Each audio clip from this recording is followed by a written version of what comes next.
Bismillah. Kita akan membahas masalah kesyirikan mengenai hadis dan sunnah. Mengapa kitab hadis adalah keberadaan kesyirikan, puncak daripada kultus Nabi? Dikarenakan kitab hadis adalah karangan manusia yang menjadikan Nabi atau Rasul Allah sebagai sumber selain Allah. Jadi Nabi atau Rasul Allah dijadikan sumber rujukan hukum-hukum, seolah-olah Nabi atau Rasul menjadi sumber itu sendiri di luar wahyu Allah. Jadi mereka keberadaan kitab hadis menjadikan Rasulullah sebagai keberadaan yang berdiri sendiri di luar wahyu Allah. Jadi Rasulullah dianggap sebagai sekutunya Allah dengan memiliki kitab sendiri. Jadi hadis walaupun bunyinya hanya katanya, tapi tetap mengatasnamakan Rasulullah. Karena konsep daripada kerasulan bahwa Rasul adalah seseorang yang diutus Allah untuk menyampaikan apa yang difirmankannya, yang diwahyukan kepadanya. Jadi Rasulullah hanya pesuruh Allah untuk menyampaikan apa yang diwahyukan Allah kepadanya, baik secara teori ataupun secara praktek. Jadi semua akidah yang diajarkan Rasulullah itu ada di dalam kitabullah. Dengan kata lain, itu ada di dalam Al-Quran. Nah, apabila kitabullah atau wahyu-wahyu Allah yang diturunkan kepada Rasulullah tidak lengkap, berarti ada ulah tangan jahil yang memanfaatkan wahyu-wahyu Allah untuk kepentingan pribadi. Terbukti dari perkembangan Islam sendiri. Mulai dari sejak awal terjadi perpecahan, terjadi perebutan kekuasaan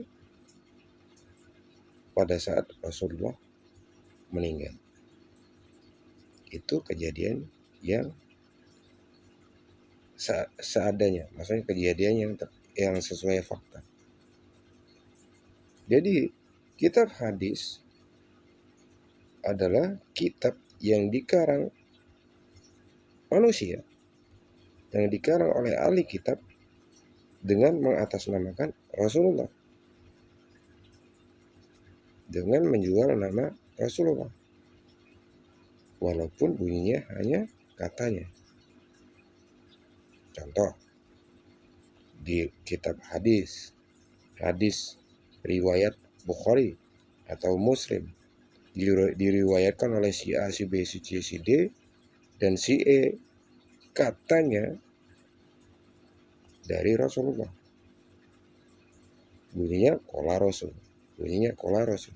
Padahal yang namanya Rasulullah, yang namanya qala Rasul, berarti itu wahyu Allah. Yang namanya qala Rasul berarti dia firman Allah, dan tempatnya ada di Al-Quran atau di kitabullah. Jadi di luar kitabullah, di luar wahyu Allah atau di luar firman Allah, berarti itu ngarang. Karena konsep daripada kerasulan, Rasul hanya ditugaskan untuk menyampaikan baik secara teori maupun praktek apa yang diwahyukan Allah kepadanya. Yang kedua, sunnah. Di dalam hukum Allah, di dalam petunjuk Allah, di dalam wahyu Allah, di dalam perintah Allah, tidak ada yang namanya hukum sunnah. Yang ada salah dan benar. Begini salah, begitu benar. Dan semuanya wajib. Jadi segala sesuatu ibadah ditujukan kepada Allah, semuanya hukumnya wajib. Tidak ada sunnah. Terus siapa yang membuat hukum sunnah? Ya yang pengarangnya, pengarang hukum sunnah tersebut. Ahli kitab yang mengarang hukum sunnah. Jadi tidak ada hukum sunnahnya Allah. Yang ada wajib, tidak ada hukum sunnah. Sesuai pengertian, sunnah itu dikerjakan boleh, dikerjakan berpahala, tidak dikerjakan tidak apa-apa. Ini hukum sunnah. Jadi sunnah yang dikarang manusia yang membuat hukum sendiri, ngarang-ngarang sendiri, bukan dari Allah. Karena di dalam perintah-perintah Allah ataupun larangan-larangan Allah, semuanya wajib. Ditinggalkan berdosa, dikerjakan berpahala, kalau mau dihitung seperti itu. Tapi di dalam konsep tauhid, di dalam konsep ketuhanan, di dalam apa yang disampaikan Rasulullah, semuanya wajib. Wajib dihindari atau wajib dilaksanakan. Tidak ada dilaksanakan boleh, nggak dilaksanakan boleh. Kalau dilaksanakan berpahala, kalau nggak dilaksanakan ya nggak apa-apa. Itu bukan sebuah hukum.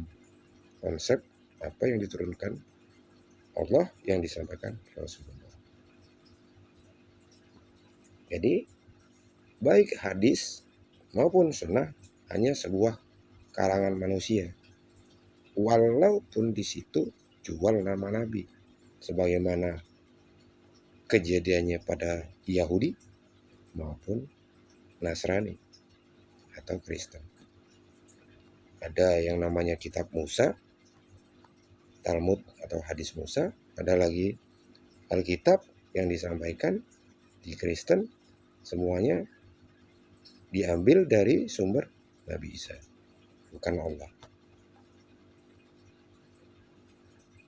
Jadi demikian sedikit penyampaian dari saya, bahwa hadis dan sunnah itu hanya karangan manusia, hanya karangan ahli kitab yang memanfaatkan demi keuntungan pribadi atau tahta agama pribadi yang dikarangnya. Demikianlah sedikit yang saya sampaikan, semoga manfaat.